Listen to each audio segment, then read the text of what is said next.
The Team House with your hosts, Jack Murphy and David Park.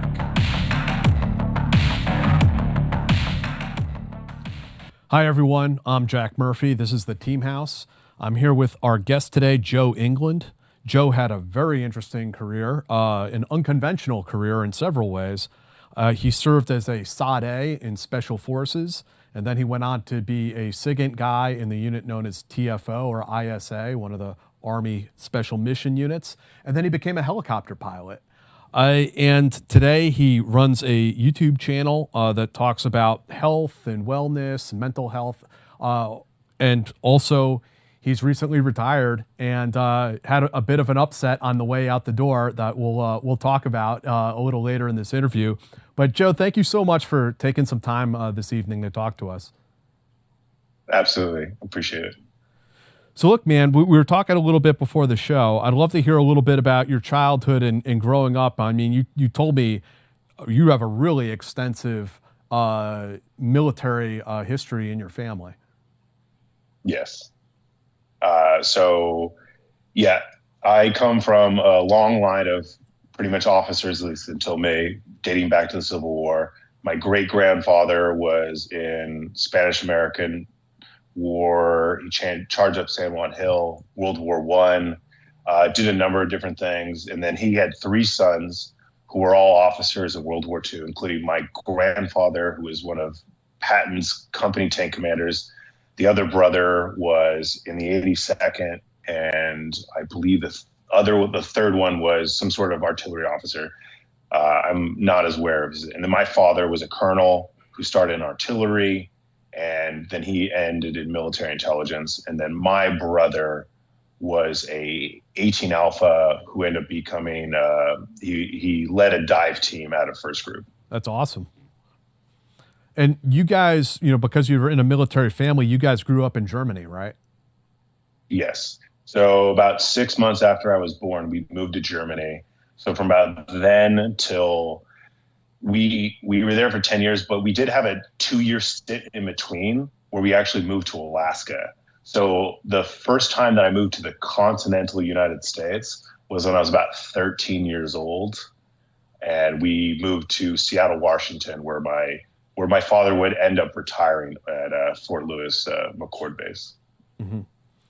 And you and your brothers were very involved in soccer from growing up in Europe? Yes. So when we lived in Germany, I think my father had, which I would always thank him for, is that instead of living on the American bases, he chose to live on the German economy. And Germany is just like a collection of small towns.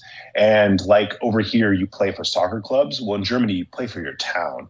And a town that maybe have like a couple thousand people, and maybe you could drive through this town in like a few minutes. That town soccer stadium would have practice fields, everything, and you would play for your town.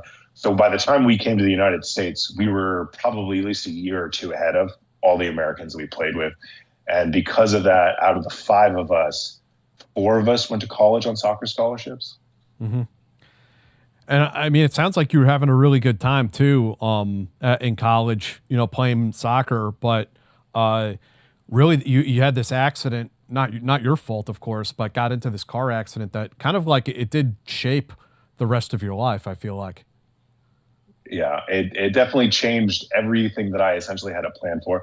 I think I had delusions of grandeur that I was going to finish college, become a professional soccer player. But so I was driving home. This was my freshman year of college, and was driving home. We were going, it was like 3:30 in the morning. We were going to my girlfriend's place, who was attending UW, which is on the north side of Seattle. And we were on the south side of Seattle. I remember at one point in the drive, and then I woke up in a hospital bed. And I was like, I had I believe it was a respirator so obviously I couldn't talk. I was basically couldn't move anything. And, I eventually, when I come to, my dad's there, I signaled for him because I realized I can't talk. And then I asked him if my girlfriend was okay because she was in the car, because I don't remember anything. Just remember waking up, I'm in a hospital bed, and I was just afraid that I'd killed her. And luckily, what I wrote was like, "Where's Karen?" And he's like, "She's fine." And then I was like, extremely relieved, passed out, woke up like 12 hours later. And then that's when my dad would tell me that I was in a head-on car accident, drunk driver going the wrong way down the freeway, where apparently I turned the car at the last second. We went headlight to headlight, and then this swung around and all the power hit the left side of my car, which pieces of car went through my elbow, cutting that in half. I had pieces of car that went into my arm, and then it just kept traveling. 29 stitches on this arm, ruptured spleen, 29 staples to take that out, and then a brain hemorrhage, which was obviously the worst injuries. And actually, I still have contusions on my shin bones and other parts of my bones that even 21 years later are still visible. Man. So, and so the brain hemorrhage, I suffered a lot of brain damage. I was assessed to have degraded to a second grade math level, which math was actually my best subject. I attended AP Calculus, took the AP Calculus exam in high school, and had major speech problems, memory problems. And I was a mess. And then tried to go back to school less than a month later, and that did not end well. I dropped out within a week. Because of what we now know, I don't know if they were applying the term so much or if as much was understood, but I mean, veterans know a lot about traumatic brain injury now, and you had one before you went into the military, and it sounds like it really affected you. It did, and I was little, and that was the hardest part of my recovery, because physically, like most of all my injuries, with the exception of the brain hemorrhage, they just kind of patched me up and sent me on my way, and like everything would recover. Like the elbow bone grew back, my abdominal wall obviously reconnected. But, I was so frustrated because, one, I didn't even know if my cognitive abilities would ever return. And then secondly, like, what can I do about it? It's not like physical where I can go to the gym, start working out. Like, who knows what I can do? And then my family started blaming my girlfriend that it was her fault that we got hit by a drunk driver, because if I wasn't dating her, I wouldn't have been on that road. And so just all together, then I got frustrated and I was like, screw it. So 6 months after the car accident, I went to a recruiter. And then 9 months later, I think it was 9 months to the day, or almost to the day, I shipped off for basic. So it is the lovely year of 2005 during the surge, and you walk in there, your body's still a mess, and they're like, we got something for you, no problem. Yeah. So I tried to, because obviously I saw the movie Green Berets when I was 10 years old with John Wayne. I was like, this is what you got to be. So try to do the 18 X-ray program. But obviously, they do the whole full medical thing, and obviously you cannot hide this giant scar, which is like 12 inches. And so obviously they learned to have a splenectomy, but I didn't know anything about the process. So I didn't think it was going to be an issue. I was already back to normal, running and everything. But it turned out that there's a list of things that disqualify you from Airborne, Ranger, and Special Forces. But one of the only things that disqualify you just from Special Forces is the absence of a spleen. And I think I was told, this was more of like an observation, but that this medical doctrine was based back in the Vietnam era. It's a part of the immune system, but it helps fight fevers, and that's really all that it does. And so when I got turned down with that, I tried to inquire with the recruiter, hey, can I get a waiver, right? And he was like, yeah, no MEPS doctor is going to assume that risk. But randomly, he knew that there was a back route to get to Special Forces. And he told me, he's like, once you get there, you have a much better chance of getting a waiver once you're within a group. And I was like, well, how do I do that? And he was like, well, you can go be a linguist. And I was like, well, linguist? Well, I'm trying to be a Green Beret. Why would I be a linguist, right? And he was like, well, you get to go to California for a year, learn a language, and you get your associate's degree. And when I heard California, I was like, okay, I like what you're saying. And so that's what I ended up going with. Got Persian Farsi, did the course in a year, didn't roll back, actually, passed. I actually almost maxed the test. That's awesome. Despite all my cognitive abilities. Yeah. And then and that's when I submitted for my first Airborne packet, which ended up becoming slight of an issue. Yeah, tell us about that. So at the end of DLI, so about a month or two before we were about to finish, that's when they're like, hey, if you want to go to group, you have to submit an airborne packet. And then you have to submit a part of that. You submit a packet that says, I'm volunteering for group, which I was surprised to find out that most linguists don't want to go to group. And of course, I would learn later on in life or later on in my career that as a linguist, there's no better job than being a SID. Absolutely no better job. So I do this airborne packet. I volunteer for group, but I still have to be approved. So as I am going to out process after I passed my test and essentially graduated on my final day, I go in there and I haven't received my airborne packet. So I go in to go see the doctor to get my final signature for my out processing. And she's like, oh, and by the way, I have your airborne packet. I was like, okay, cool. She's like, you were rejected. And I'm like, I was rejected. She's like, yeah, because you had a brain hemorrhage, you are rejected from going to airborne. And I was admitted, like, at first I was like devastated. I was like, what do I do? But then she puts the failed airborne packet on my medical records, which were not digital, because this is 2006.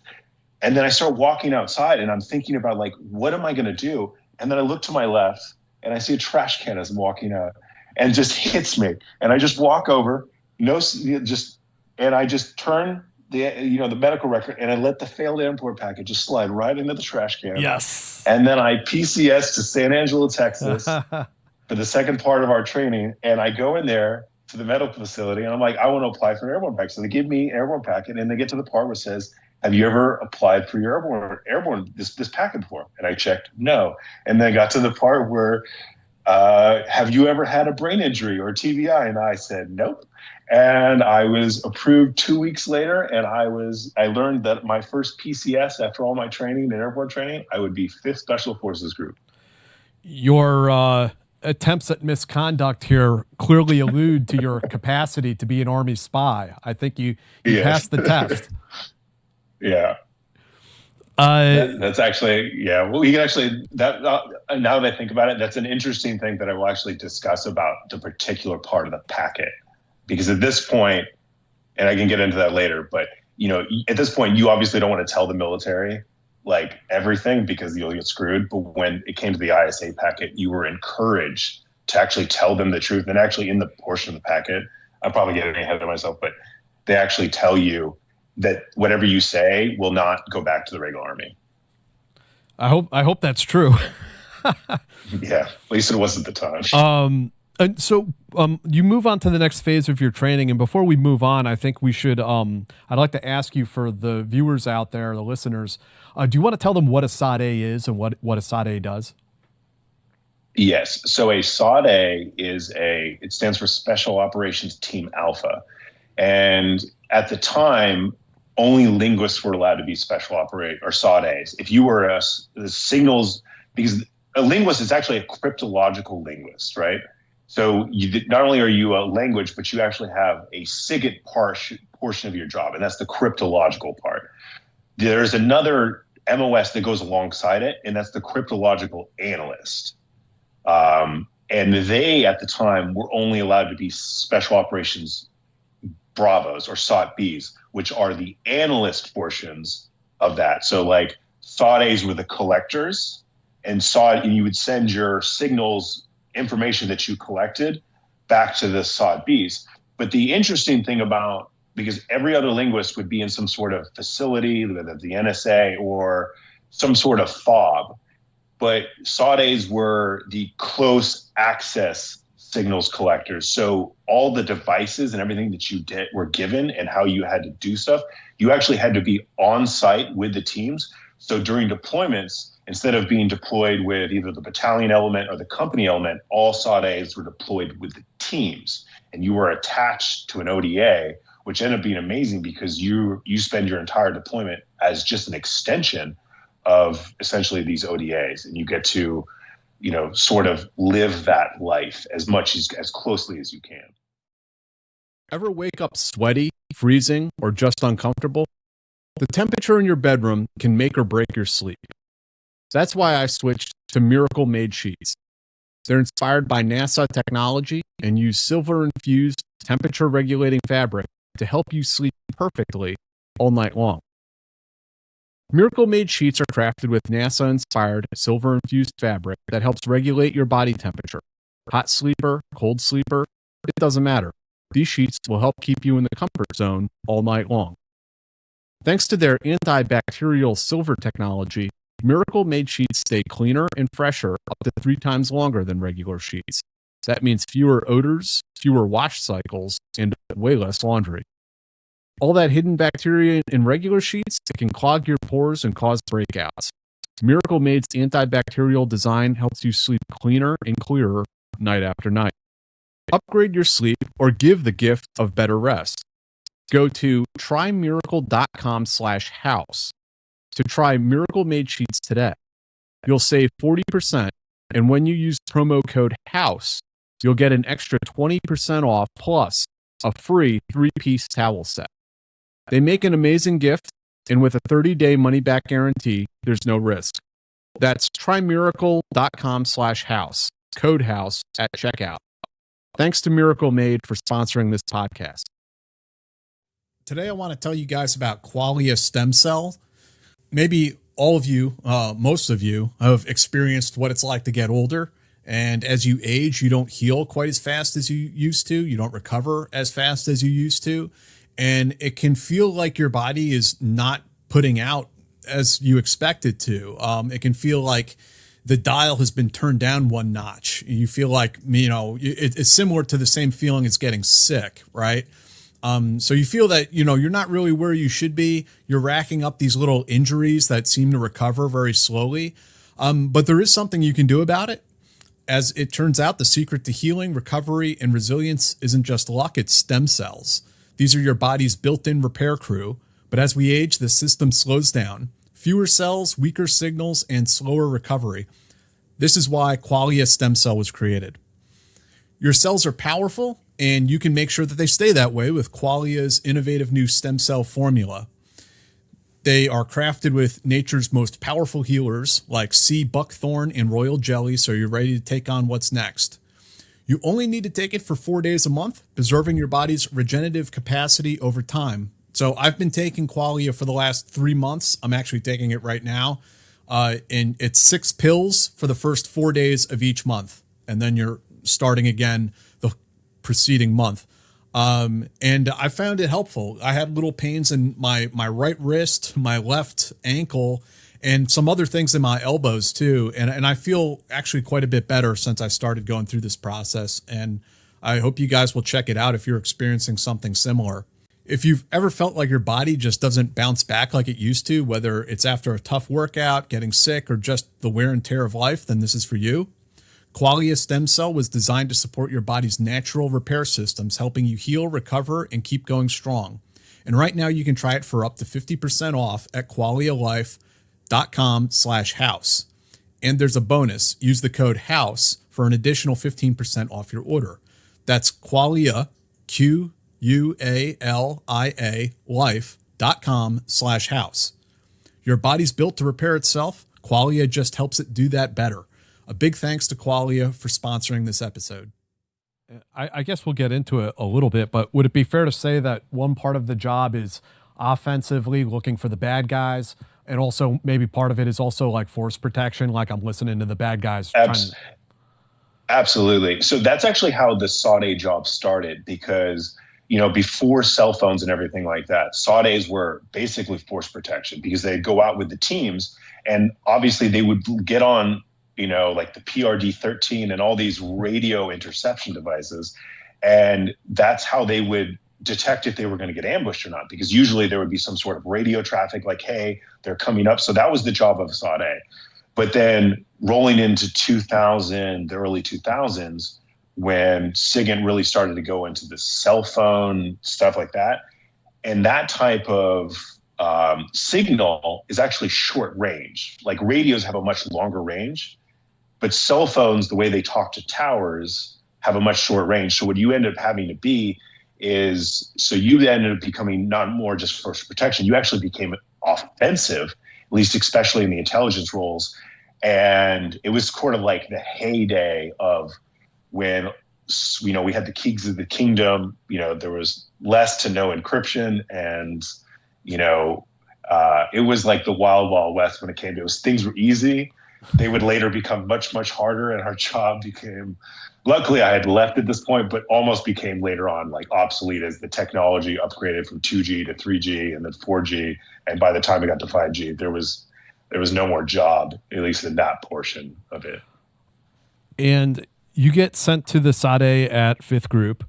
And what is it like from there? I mean, now you're kind of integrating with the teams, going through the pre-mission training, and deployments are coming up. Yeah. So they chose which ODA that we would attach with first. So on my first deployment, we spent like half the deployment with one ODA, and we spent the second half with a different ODA.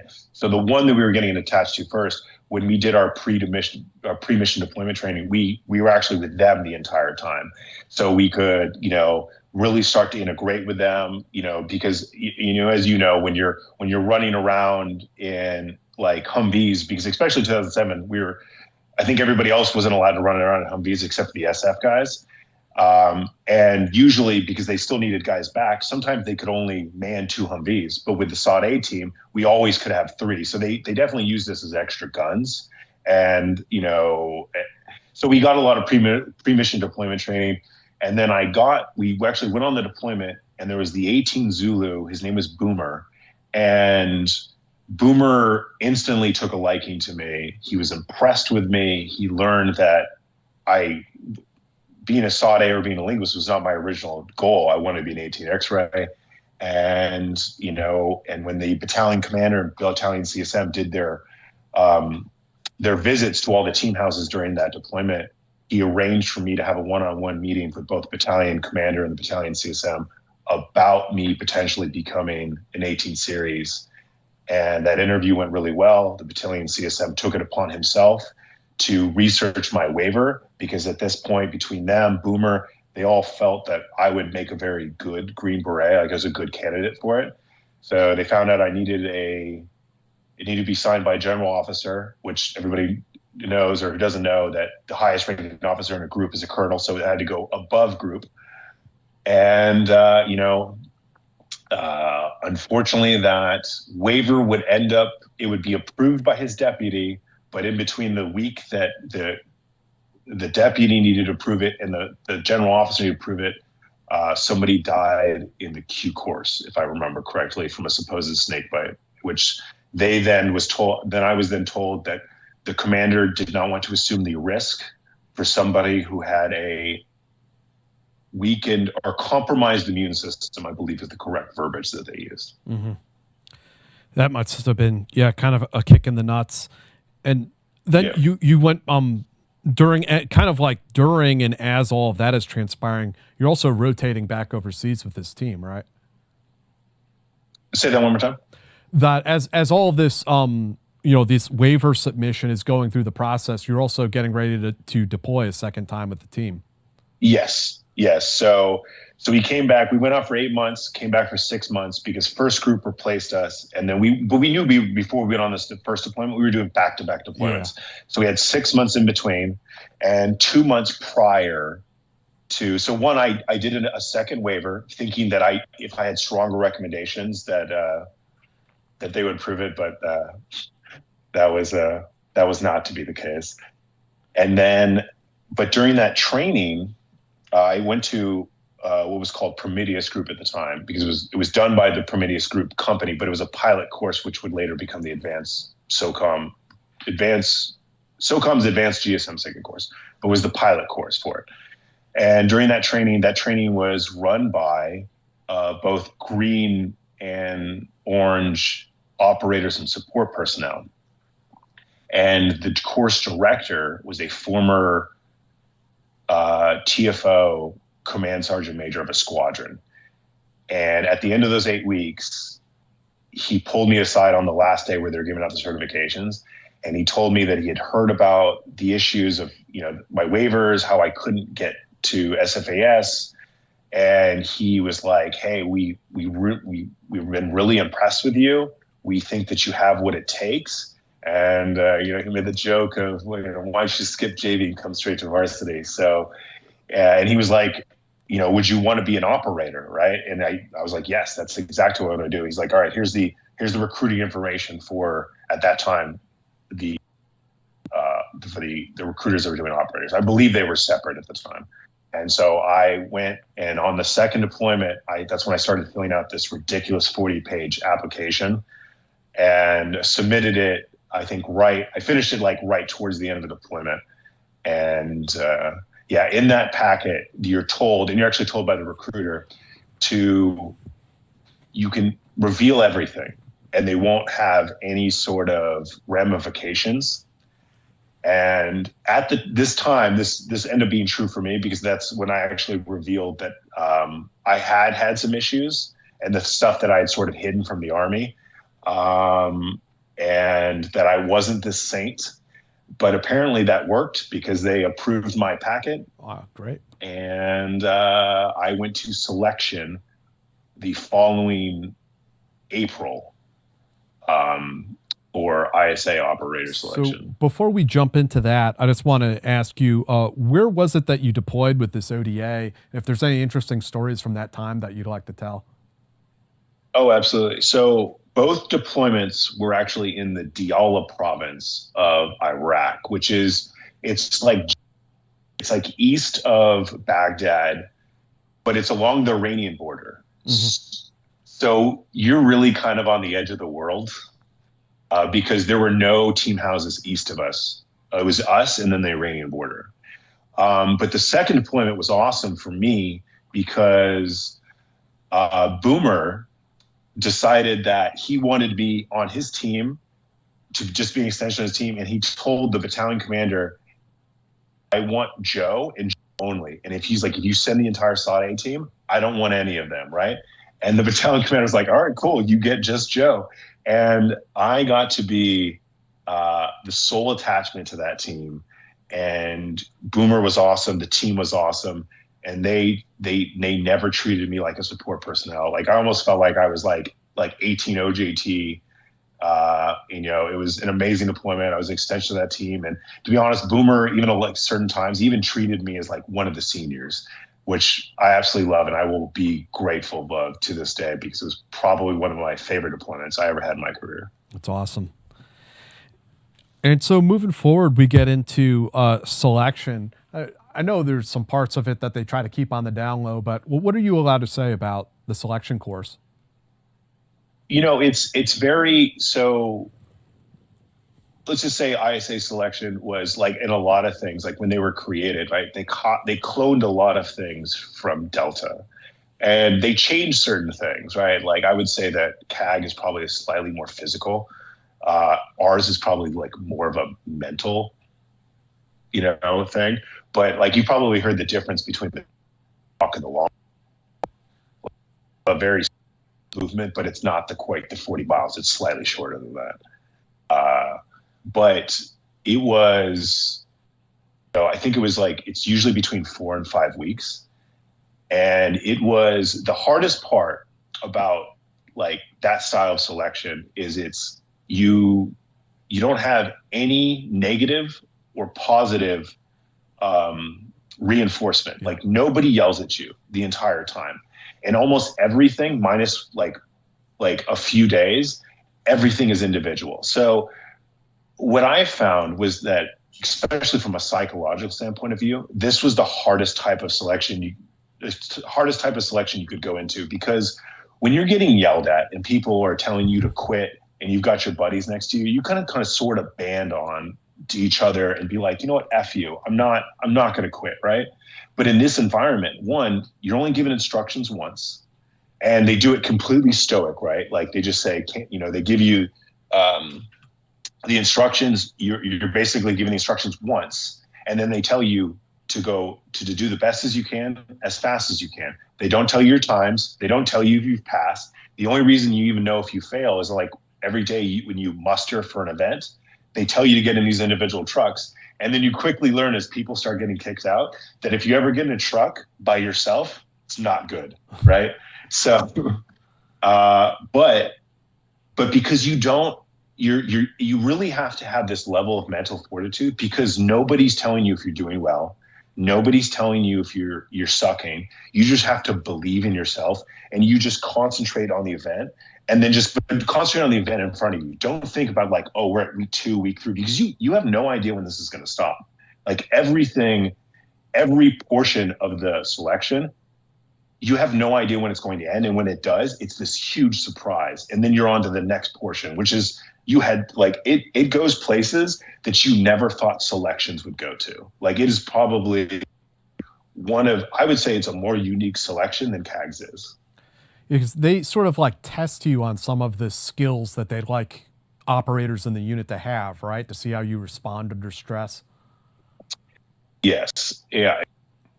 Take the logical model, but they also want to implement that you as in that unit, right? Like that more kind of like operative type of, job. So there's like things within it that are more centered towards that. And I have pretty like intimate knowledge because like of the difference between ours and CAGS, because later in OTC, we actually do our tactical portion of OTC at Camp Dawson. And we run the same lanes, but luckily not as selection. Like we're actually doing it training, which later on, I thought I was good at land nav until I went to that place. So you make it through selection. I mean, that must have been a big relief to go through the board and all that other stuff and finally get picked up. Yes. The board is the hardest part of selection, in my personal opinion. Because traumatic, I would almost say. Because they dig into every aspect of your life and pick it apart. What I would say is you are presented with no win situations, and it is how you deal with no win situations. It is a hostile board. Like when I got out of the board and I went into the waiting room while they deliberated, I knew I'd failed. I knew I was done. Like there was no way. I went into this room, looked kind of like a boiler room, and I banged my head against this brick wall, and I kept saying like, "You're an idiot. You're an idiot. Like how could you screw that up?" But I walked back in there, and they're like, "We'd like to invite you to the next phase of training." Wow. That came as a surprise. And the next phase was the Freefall course. The next phase was the Freefall course? So that actually happened after OTC. So okay. Our OTC is a little bit longer. It's just shy of a year. I think it's like 10, like 11 months. And once we finish OTC, then all the operators get to eventually go to Freefall. And then as soon as you get there, it's an OML. Like obviously the people who've been there the longest, but the one exception is the tactical detachment. And most people don't get to go to the tactical detachment until they've been usually about average of like 3 years. Like you already have to be basically senior operative status. And mainly, I think maybe the size, maybe the way I look, I don't quite fit in a lot of places, but I was made as an exception. And within less than a year, I knew coming out of OTC that they were going to put me sort of in the express lane to go to the tactical detachment. And I ended up probably 6 to 9 months after I finished OTC, I was officially in there. And then I got put to the top of the OML for Freefall school. So within a year, I was in Freefall basic course, and within a year of that, I did Freefall Jump Master down at DevGru in Virginia Beach. This time of year, the pace doesn't slow down, but you still need to. The calendar's packed, the weather's changing, and your body's reminding you that it's time to rest and reset. That's where GhostBed can help.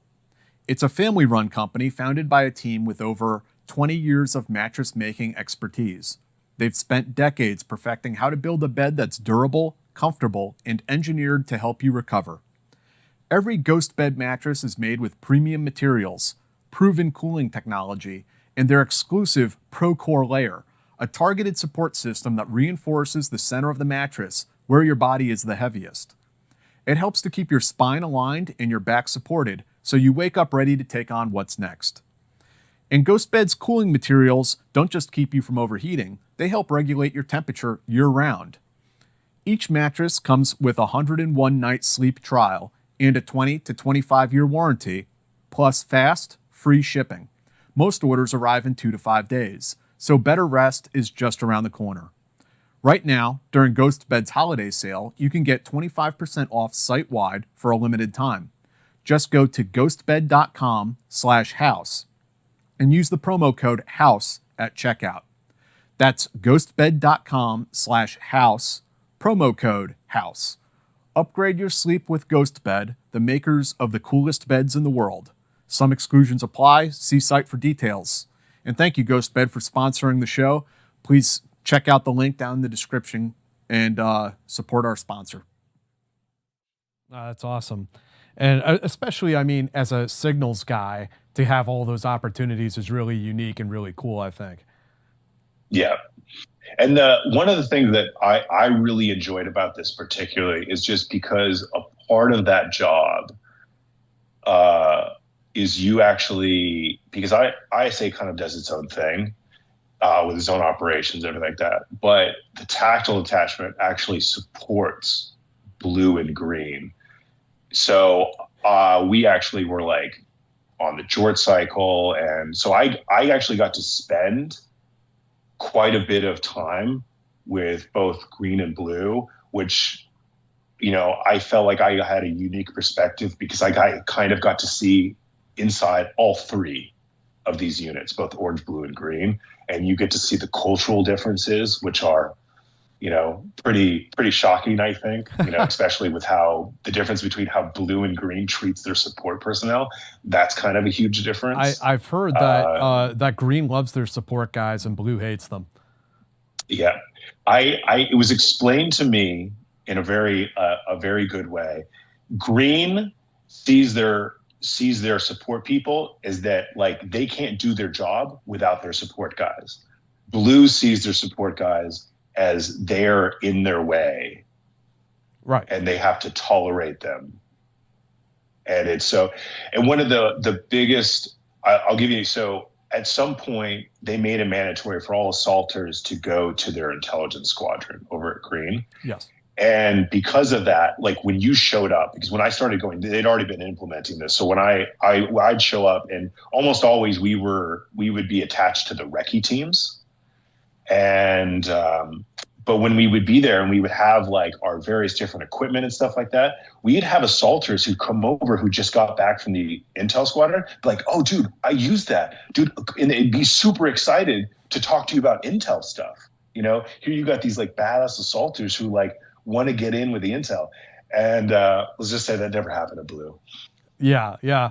No, I mean, maybe it was you that told me this actually, but someone pointed out to me that, you know, Delta makes a point of putting operators in those intelligence positions, and they take it really seriously. Like, this is part of your career field. You're going to be really good at it. Yep.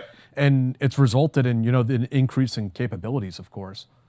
Absolutely. So what I have found is that, you know, both assaulters at both Blue and Green, like, they are some of the most impressive individuals that I've ever met. Right. And especially with the mentality and the level of maturity that you find at Green, when you take these, like, you know, because I almost think of like tier 1 assaulters as like almost the equivalent of like Olympic athletes. They are the best. They have climbed that ladder. There's nobody better, right? So you take someone who already has that mentality, and then you're like, hey, here's a different job. Why don't you do this, right? And these guys, because they have that mentality, they see how important intelligence, they go in there and they become some of the best. And then they, with their titles, you know, I will, you know, this might be a hot take, but like, I would actually say that the intel guys who are the assaulters at Green would probably be superior to any guy that you find at ISA. Wow. Yeah, I mean, that's pretty incredible that you would even think that, that they must have come a far way. As far as your job, you're in the tactical squadron. How does your job differ from what you were doing previously as a SID? So, yeah, let's see how much I can do. So it's, so even within the tactical side of things. I still did stuff outside of the tactical side of things. And if you understand that, essentially that, because everybody has pretty much general knowledge that the ISA was sort of like started as like the Army's version of the CIA. So if you can kind of think about like what the CIA does, and especially when it comes to covers and clandestine work, so you have to do that type of stuff. Mm-hmm. And learning how to be somebody else for a deployment is that is definitely a skill that you have to learn. And I can just tell you, it's not like in the movies. You have to, you don't have this like team who comes up with all this stuff for you. You kind of have to make it up on the fly, and you have to do your own research. And so that is definitely an interesting thing aside of things. And then while I was there, because traditionally they have two main operational squadrons. You have the operations squadron and they have the SIGINT squadron. And what they quickly realized is that they wanted to start making full spectrum operatives, which you had human guys who could do SIGINT, and you could have SIGINT guys doing human. Yep. And because we deploy in such small teams, they wanted to be able to have maximum capability in an individual. So like there started to be definitely a crossover. Like one of my really good friends was actually the first SI guy to go to the farm. That's pretty interesting. And I mean, I think there's a couple of interesting topics around this, but one of them is, you had already talked about how in Delta, some of the operators had taken very well to the intel side. I'm wondering, when you tried to, or not you personally, but when the unit tried to mix human and SIGINT, how did those personalities work, kind of on an individual level? Like there's both the personality aspect and also just the sheer amount of information that you can hold in your head and skills that you can maintain proficiency on. No, that's actually a great question, because I think not all SIGINT guys traditionally have the personality to do human, right? I definitely think it's easier for a human guy to learn SIGINT, it's definitely different because it requires a certain type of personality to do human. So they were very selective on who they started to cross train, right? But the goal was to eventually cross train, and also because, especially during certain times, like the unit would be more employed when it came to certain intelligence disciplines. And so when, let's just say that OS the human guys weren't having much of a job, and they were jealous because maybe the SIGINT guys were more gainfully employed and had more missions, they were like, well, we'll try some of the SIGINT stuff, get us working again. And then they kind of went back and forth and vice versa. So it was interesting to see the transition within the unit, and then, also the unit trying to find its own identity, if you will, because they struggled with that for years. And I probably still struggling with it. Is that because their capabilities are duplicated in other parts of JSOC, or? So this is my understanding, and this is what I was told of what was going on when we were there. So obviously ISA was originally created to, and obviously you read about this in Killer Elite and a couple other books, but was to be that element of intelligence for both blue and green. And because we had a horrible relationship with the CIA in the 80s.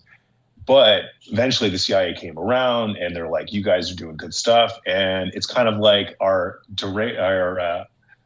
was the analogy I used? The estranged stepfather came home and was like, hey, do you want to go around the world and hunt bin Laden with us? And we were like, hell yeah, Dad.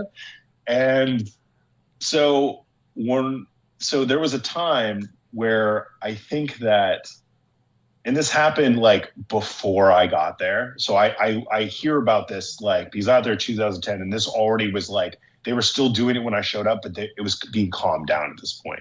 They were transitioning away from Operation CIA, but for a good portion of the 2000s, they were running around the world of the CIA, but not supporting blue and green. And that is my understanding was one of the main catalysts of why blue and green end up developing their own organic squadrons. So by that time that we kind of sort of ended our crusade with the agency, when we came back and we're like, hey, we're back. And they were like, now we're good, bro. Right. We're good. And then when you show up, right, and you see what they're doing, you're like, yeah, you guys are good. You're really not that much use for us. How do you think that bodes for the future of the unit? Do you think they're going to find their identity or their niche in the community? You know, around the time that I left, they were definitely trying to find their specific niche, right? And I think that there were some good ideas, but I think that, I don't know, this is my personal opinion when it comes to intelligence-centric organizations. There is, especially when it comes to personalities, I find that the personalities can be a little more toxic, and probably intelligence just in general, I feel like can be a very catty profession. And I definitely, of the three units, I definitely think that CAG is the most professional and the most mature.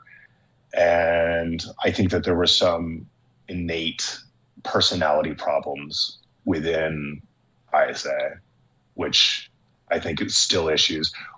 Occasionally when I still talk to people who are still in the unit, they tell me all that I left at a very good time. Yeah. I think the difference in a lot of ways is that the intelligence business is kind of people doing their own thing, so to speak. Whereas, you know, from your experience being on an ODA or a Ranger platoon or a SEAL platoon, it's very much a team, a team event that you're doing. Yeah. And then a lot of what they're doing is they're in like, occasionally there's like solo missions, but they're like 2, maybe 3-man teams, right? And you have quite a lot of responsibility. And there's definitely like, it is not an easy mission. Like, it's very, you're out on your own, and especially whatever status that you might deploy in, complicates things even further. And it is definitely a very hard environment. It's definitely, it is a tier 1 intelligence organization, right? But what I found, there were some inherent problems with that. And then honestly, like, you look at almost every, like, for example, take INSCOM, right? You have all these intelligence overarching umbrella organizations who no longer have a job. Like INSCOM doesn't have a job because every operational unit in the military has its own organic intelligence, right? And so ISA is sort of like the INSCOM of tier 1, if you want, right? And luckily it still does its own thing. It has its own mission, right? But the portion of where it supported the other two has been greatly diminished. And you did a whole bunch of deployments with the unit. What are you able to tell us about where they sent you and what they had you doing? So I can't really, especially based on certain missions that were in different statuses. Sure. But I would probably say that one of the things when I'm 5th group, especially you're thinking about this 2007, 2009, 5th group was stuck in Iraq, right? And I did my first deployment before the change of the SOFR agreement, where you had unilateral operations. And then when we came back for the second deployment, we were doing bilateral operations, which we also needed warrants from Iraqi judges, which, it took us a few months to realize that we had to go out of the tribal region because, you'd submit a warrant through a judge and then suddenly you had an IED waiting for you, right? We quickly learned that we had to go out of the region away from that tribe to submit warrants for judges but it just completely slowed the tempo. And at that time, we heard that like Afghanistan was still popping off. We were like, oh, can we go somewhere else? But we were 5th group, that we owned Iraq, like we were stuck there. So one of the things that I wanted to do, because that second deployment, while it was amazing, because I had that great team experience with Boomer and the team, the Soul Attachment, I luckily deployments minus a single deployment, was in other continents. And I actually probably spent majority of my time in Africa. Doing the tactical SIGINT side for other jsoc elements. Actually, I did both.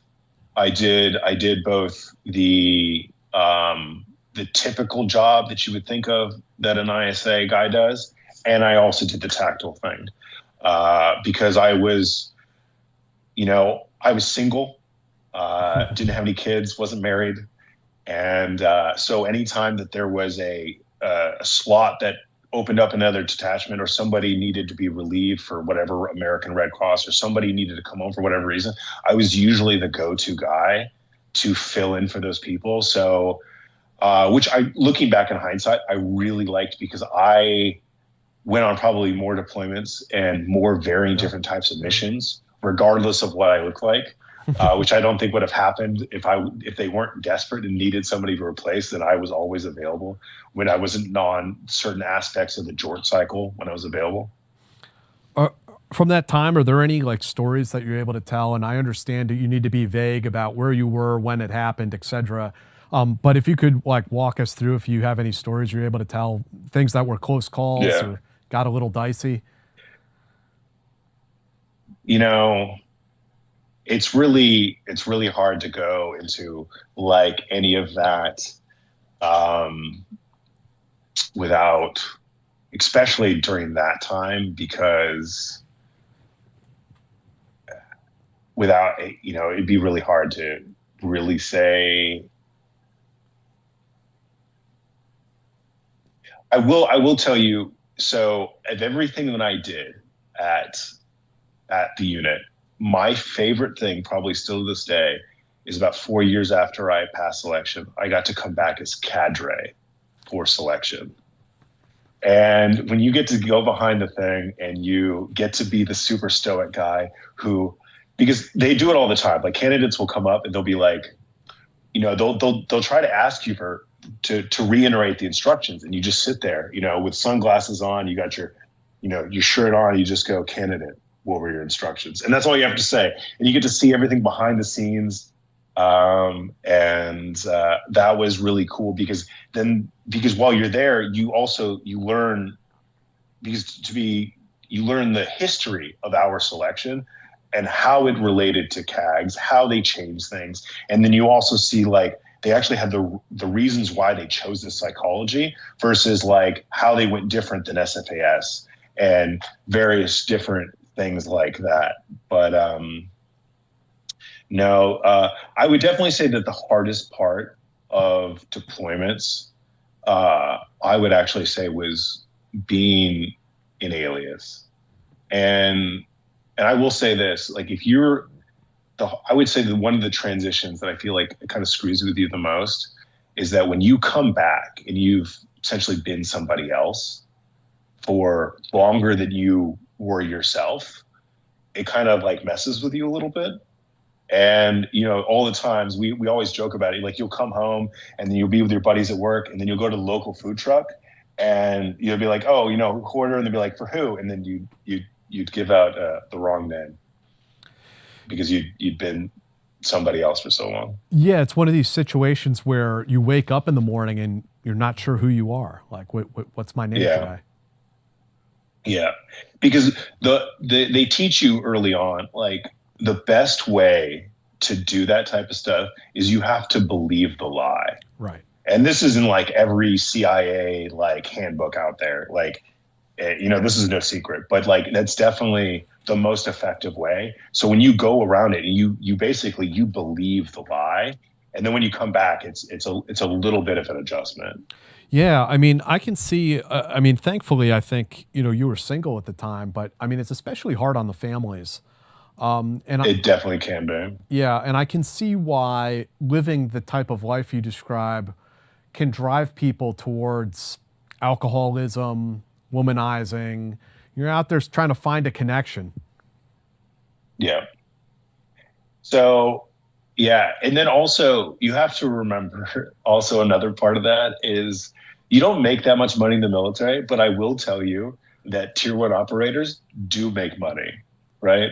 So like your SF guy, correct me if I'm wrong, like was it special Pro was it pay. special forces, was it hazardous duty pay? You get hazardous duty pay overseas, and you get pro pay for being SF. Yep. Okay. So in the unit, as in both blue, green, and orange get this, all operators get this. So they get the SF pay at maxed out. I think it's at like 450, if I remember correctly.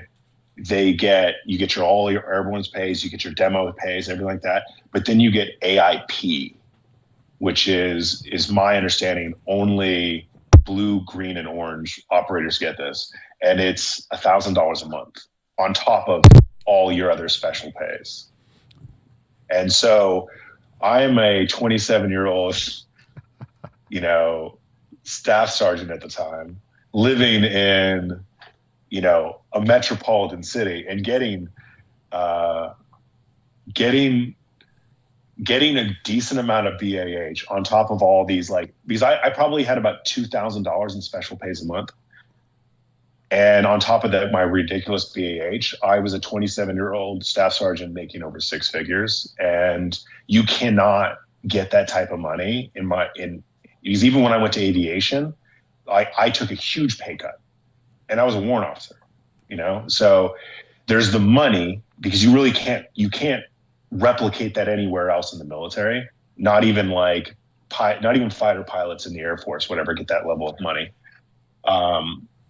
And then you can't recreate this job in the civilian world. Like, it's very hard. Like, you can go to ground branch, because that's where most of the guys go, is they eventually go to ground branch. Like, especially the tactical guys in our unit, they would eventually go to ground branch. And then that's when I had the fateful day. I think I'd been in the unit about 6 years, and our unit's CW5, who's this absolute legend, who was a Green Beret Ranger in the 80s, switched over, became a helicopter pilot, 160th. He was in Black Hawk Down. Anyways, this guy ended up being like the CW5 of our unit, and he liked me. Saw him in the gym one day, and he comes up to me and he's like, and he was like this 50-year-old, like 55-year-old man, and dude had a 10-pack. Like, it's just stupid, right? Just like, it's like, I'm like, bro, just put it away. Like, you're like, I felt like was one of the fittest dudes there, and he would just literally put me to shame all the time. And he used to come up and he'd like fist bump you, but he'd hit you hard with the knuckles, right?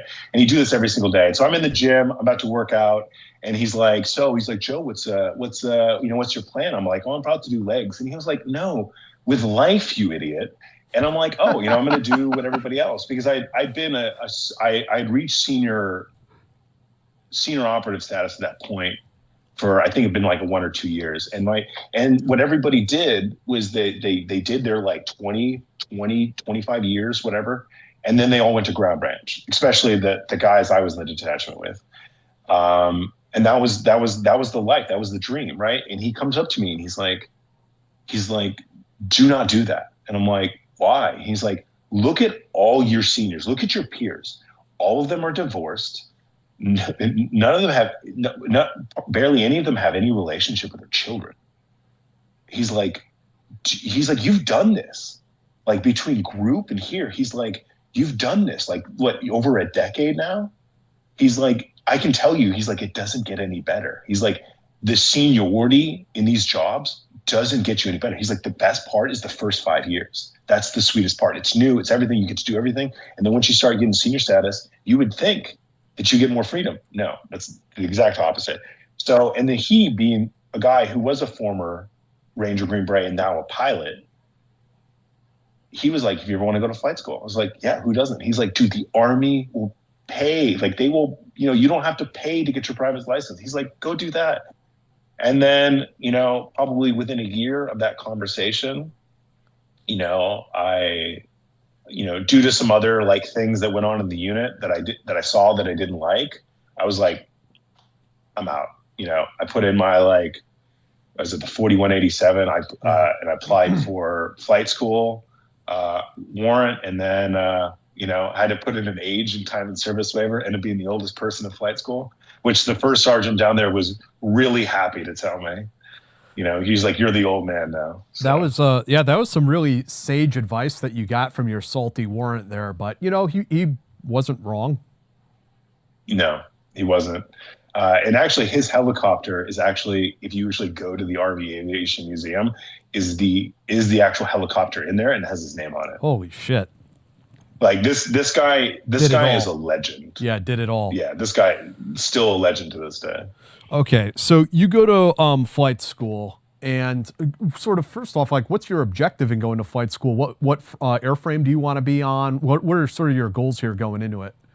So at this time, it was my understanding. So it was interesting. So when you go there, when you go to flight school, and if you either come from Ranger Bat, you come from Group, or you come from one of the Tier 1 units, when you finish flight school, you are going to be allowed the option to go straight to 160th. They only give this option for former Ranger, whatever, or the Tier 1 guys, right? And I was told by the two CW5s, both of them who helped me write, who did my letters of recommendation, they were like, whatever you do, when they give you this option, say no. Do not go to 160th straight out of flight school. And both of these guys were former 160th guys. And they told me, they're like, hey, it's a dog-eat-dog world. He's like, when you go to flight school, they teach you enough to not crash. He's like, all this other stuff, like learning how to, to launch guys, do airborne operations, fast roping, spies, fries. When you show up to 160th, they expect you to know it already. In gravity, they're making an exception, but that learning curve is so short. They're like, it adds a level of stress to your flying that you don't really need. And when I show up to flight school, there's only one other soft guy there. There's a Green Beret there. And we actually instantly become friends, right? And we're sitting there like one of the first days, and I tell him what my CW5 told me. He's like, dude, my CW5 told me the exact same thing. His CW5 was also a 160th guy. So it quickly became this thing. But while I was there, if you're familiar, like 160th has sort of become like, like the Tier 2 aviation unit, sort of, right? Because like, what does Green do, right? They need a capability. There was a time when, I think 160th was their operations were getting too slow because they still had this bureaucratic, they're still in the Army, right? And you had officers who would come along, and just their speed of doing operations were not fast enough. So what did Green do? They ended up developing their own aviation wing, and that aviation wing got so successful that it became its own separate unit. And I believe the colloquial term is the Northern Virginia Boys. I believe is that the dev group one I've heard referred to as TWA, Teeny Weeny Airlines. Yeah. So obviously knowing this and actually getting to work with them while I was at the unit, that was like became my goal, because I knew that they were obviously not going to accept me right away, nor did I want to. So the goal was to get there and go to my first unit, get my couple years in, and then apply for the Virginia Boys. And while I was there, so I did the basic course in the UH-72 Lakota, and one of my contracting instructors, we quickly learned where I was from, and he let me know that this was a side job for him, but he's actually from the Virginia Boys. And he told me, and we had a good conversation, and I was like, okay, what's the fastest way I can get there, right? He's like, Blackhawks. He's like, if you do Apaches, because there's such a shortage of Apaches, at least this is what he said at the time, was that you will have to do an additional year or two as an Apache pilot before they'll even allow you to take the application. But if you do Blackhawks, that's the quickest way that you can get there. So that was the reason why. So when I got to my wish list after graduating the basic course, that is why I put it on the top of my wish list was Blackhawks. Cool. So then you had to go off to UH-60 school? Yes, went off to UH-60 school. And it's funny because you hear there is, like with any unit, you hear generalizations about like what the Apache instructors are like, what the Black Hawk instructors are like. And you, for whatever reason, you keep hearing these horror stories about the Apache instructors, right? Which end up being quite the opposite, because I find out when you get to the Black Hawk portion that the Black Hawk instructors are like the worst. Like the Apache guys are actually the coolest. The Chinook guys are, if not as cool as Apache guys, even cooler, right? But I think one of the reasons why the Black Hawk guys are so bitter is because they don't do anything, like their airframe doesn't do anything well. And they're like the jack of all trades. But since we've been in Afghanistan, as you know, in Afghanistan, they don't have the power to do successful operations. That's why basically only Chinooks do anything. So as a unit commander, what are you going to do? Because at that altitude, you can get like maybe 3-4 guys with combat equipment on your Black Hawk. So what are you going to request? You're going to request like 20 Black Hawks or like 1 or 2 Chinooks? Like it doesn't make any sense. Right. So I feel like there was these guys had a bit of a, some of them literally had a Napoleon complex. But yeah, some of them had like this, like, oh, we need to prove ourselves. And it just was this negative attitude. And we quickly learned that the instructors in the Black Hawk course were definitely the most difficult. And as you're going through the course, it sounds like you started having some family tragedy also, right?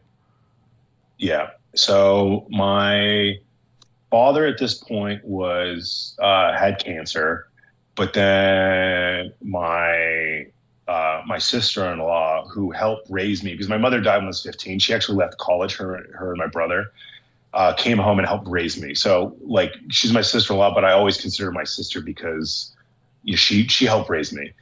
And she died suddenly. And unfortunately, in the exact same way that my mother did when I was 15. And so I went home on emergency leave to be there for everything in the funeral. And then within a year, my father died. So, and I was already having issues with the current flight instructor, who was the flight lead of my Black Hawk flight. And so I used this as a time to roll out of that class and take care of family stuff. And then when I got put back into course, I randomly got put back into his flight. And within a week or two, I had some issues with being accused of parking. Created other issues within flight school.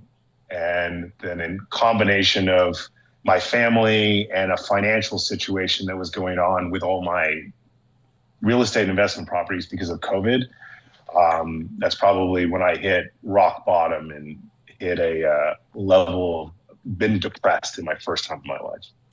And we'll talk about this in a bit, but your YouTube channel, you talk a lot about overcoming some of these mental health issues.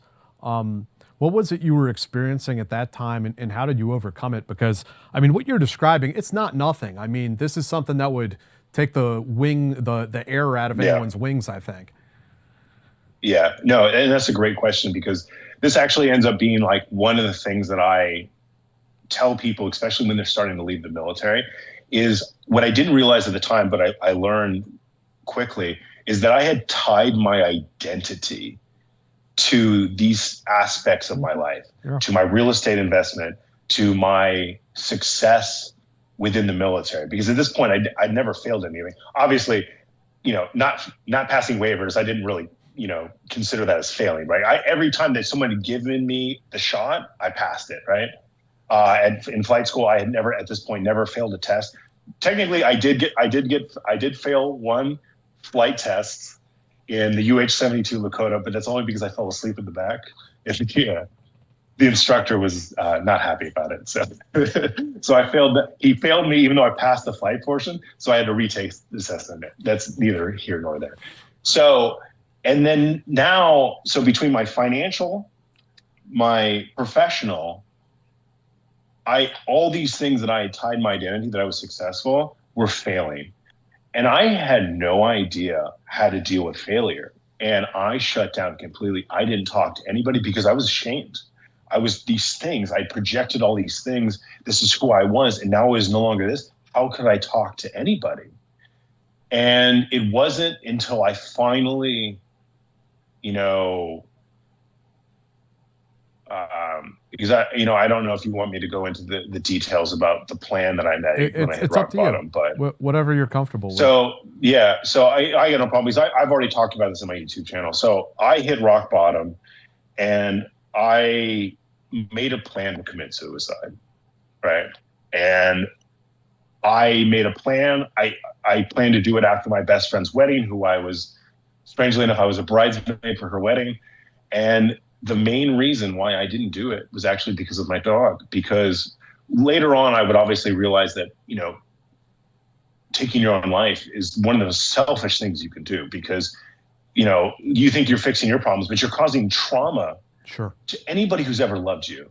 Right. And that's just horrible. Right. But this dog, who I'd rescued from the streets of Baltimore, she had nobody else in her life. Who was I to leave her in this world when she had nobody? Who would she go to, right? And so her was the main reason I didn't do it. And then every day I was just I made a choice. I was like, I'm just going to do one thing that's going to make my life better today. And then eventually I got out of it. And then I think what I didn't know, because I guess one of the reasons why this was so hard for me, I had never been depressed in my life. I always had a sunny disposition, and because I'd never experienced this, I didn't know what to do. And finally, I started reaching out to people. I started talking to people and realized that it was okay to have done this, right? Obviously, it was, mainly because I didn't follow through with it. And so every day by day, I did something to make my life better. And then what you quickly realize, and eventually, when you pull yourself out of this thing, it's sort of, I feel like it rewires your brain chemically a little bit. And it's like this shadow that's always behind you. You're always that depression is always lingering there, but it's how you perceive it. It's how you deal with it. You understand that that's not an option, and you're never going to allow yourself to do that, but it's there. You're lying if it's not. And then there's the sadness that you go through. And for me, I frame it as, this is the story that I one day will tell, right? If someone was ever writing a book or movie about my life, which I don't think I'd ever do, I'm not that cool, but if they did, what would the viewers at the screen be yelling? What would the people in the movie theater be yelling at the screen right now for me to do, right? And when you think about that your success is built on failures, that was just this giant failure that would become one of the greatest triumphs, I believe, in my life, to get over that particular period of my life. So to the point where it is one of the best things that ever happened to me, because it has turned me into the person that I am today. And I am if later on when we talk about the investigation, if that investigation had happened 5 years prior, I don't know how I would have dealt with it. But because this had already happened, my level of don't give a fuck factor was so high that I just didn't care. That every day after that were bonus days, right? I'm just happy to be alive. Yeah, you emerge stronger after the fact. Absolutely. Yeah. And so you're kind of trying to beat this thing. At the same time, how are you kind of wrapping up flight school, and are you getting assigned to a unit? Yeah, so basically I had to go through this whole process of, I had to write letters to Congress and all these different things. And, the whole thing was a shit show. But eventually I was able to get out of there. And then I got PCS to Washington, D.C., or to the Washington, D.C. area. And at this point, because of the things that happened at flight school, I was done with the military. So I was I'm just going to write out the rest of my career. Because now the concept of doing anything else after that, I was I'm done. So, and then about 6 months prior, that's when I started the YouTube channel. Mm-hmm. Because I was this is my purpose. This is the one of the things that I wanted to do. And it was something outside of the military too, right? It was something you were doing on your own. Yes. Yeah. And so, and because, well, I guess one of the catalysts when I wanted to do this was because I've obviously experienced toxic leadership, especially, which I never thought I would, especially in ISA. Like there was definitely some very toxic leaders. It obviously doesn't happen as much, but I feel like when it does, it's very potent. Like it was the few individuals that it was really bad. And I wanted to make videos about toxic leadership, but like to help teach people what real leadership actually looks like. Because I feel like a lot of people actually don't know what real leadership looks like. So that became one of the reasons. And then now that I had this where I was able to get past taking my own life, and I was on this like journey of like, you know, I got into Buddhism, Stoicism, and all these different things. And I really kind of like went on this like spiritual journey to like find, you know, to understand my place in this universe. And what I eventually got to, I was like, I think that I have this innate ability to be able to break things down to retard level, because I am, you know, kind of a retard myself, because I have to break everything down to layman's terms. I got stories from Freefall school when it came to learning how to do poised exits. They literally had to break it down to retard level for me. And then I'm not afraid to talk about the things that, you know, guys don't want to talk about, especially in these hyper masculine communities.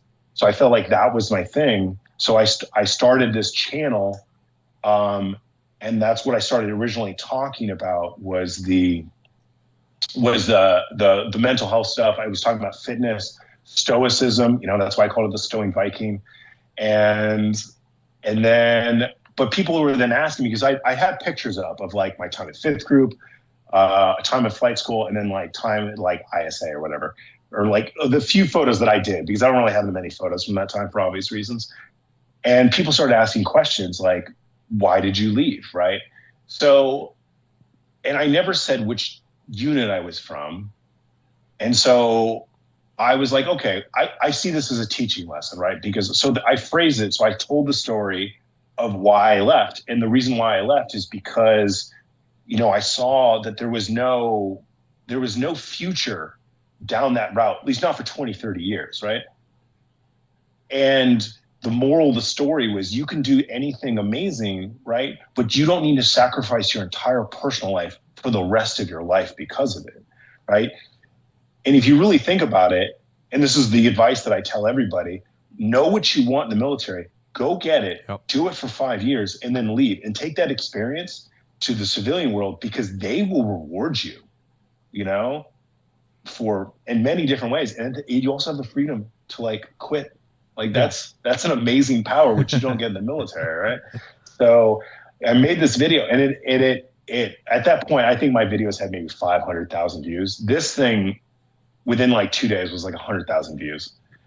And then I started making more videos, and people liked it, and people were asking about selection. So I kind of made a video selection about, you know, how the differences between tier 2 and tier 1 selections, advice of how to pass tier 2 and tier 1. Never gave any operational details, never gave away any secrets, never named the unit. But people in the comments were starting to guess. Yeah. You know, they hear tier 1 unit, they know, like, Delta they know. Force, right? And I'm like, look, bro, like, I wish, but no, that's not the one I went. So I started to imply through the comments that I was from a different one, right? So everything's fine. The channel's starting to get big. You know, I get Barbell Apparel reaching out to me, wanting to be a sponsor, you know, which was cool because I've already been wearing these guys' clothes. And right around that time, I get this ominous phone call from my command, and they're like, hey, we need you to come into work immediately and come see the commander. And anybody who's been in the military knows that is not a good sign. That never results in anything good. That's always bad. So I show up, and they whisk me directly into this conference room. And, you know, my company commander, she's only been in the Army for a couple of years, and she's obviously really worried. And I've only ever seen a smile on this woman's face. I'm like, ma'am, you okay? She's like, you know, like, I don't do it. She couldn't tell me what was going on. So they slide this piece of paper in front of me, and it says that I am being investigated by the Army Criminal Investigation Division for the possible disclosure unclassified or of classified information. And I think you're probably aware of this, Joe, but there's sort of a larger context happening in the special operations community going after all kinds of veterans who have spoken on podcasts or spoken in interviews or whatever the case may be. About a year and a half ago, Delta sent out a letter to all of their members. And the letter, it's kind of starts off where it's like, warning people, be careful about not disclosing classified information, which I think that's within their wheelhouse, right? Nothing wrong with them saying that. But then they ask veterans of the unit to socially shame other veterans of the unit that speak out in ways that they find inappropriate. And that is completely beyond the purview of some commander at some unit at Fort Bragg to try to suppress the First Amendment rights of private citizens out there in America. And I just had another friend, he worked for one of the jsoc support units, and they came after him this last week because of an interview he did with us about a year ago. And there's nothing they can do, as we'll talk about with your case. There's nothing they can really do to him because he didn't say anything wrong. He did not divulge classified information. But what they will do is try to socially shame you within the community. So and I had already started to see this even prior, because I think I saw Sean Ryan talking about it, doing these interviews, and then suddenly, they're like, oh, you have to take our videos down, and as Sean Ryan said, is like, you can't. Like, you're allowed to talk about your lives. Obviously, don't give any operational details. So, and one of the reasons that I chose the path of my channel anyways, which was, one, not to be about operational details, and I wanted to be about stoicism, philosophy, life lessons, talking about the hard truths in these, the suicide, mental health, because especially when I was in the unit, even when I was in aviation, if you went to mental health, that was the end of your career, right? You couldn't go. It wasn't until like a couple of years later, like towards the end of my career, that it was okay to go to mental health. So that's what I want to talk about. And I never wanted to be about the unit because, like, one, I don't think I'm that cool anyways. And then two, like, what am I going to talk about anyways? No, I was like, no, we're good. So so the intent of the channel was, not to be about the operational details. Because, one, I don't think I'm that cool anyways. And then two, like, what are you actually going to talk about? Like, it's such a murky road. Didn't want to do any of that type of stuff. And so the focus of the channel was, obviously on the philosophy, the stoicism, making the mental health, especially because, when I was in the unit and aviation, if you went to mental health, that was a death sentence. Like, your career was over. And luckily, in the last couple of years, right before I retired, it definitely shifted that'd be okay. But it definitely, like, we had a guy while I was in flight school who went to mental health. He was kicked out within a week. Jeez. And obviously in the unit, you definitely couldn't go to mental health. Like, that was a death sentence, on a death sentence.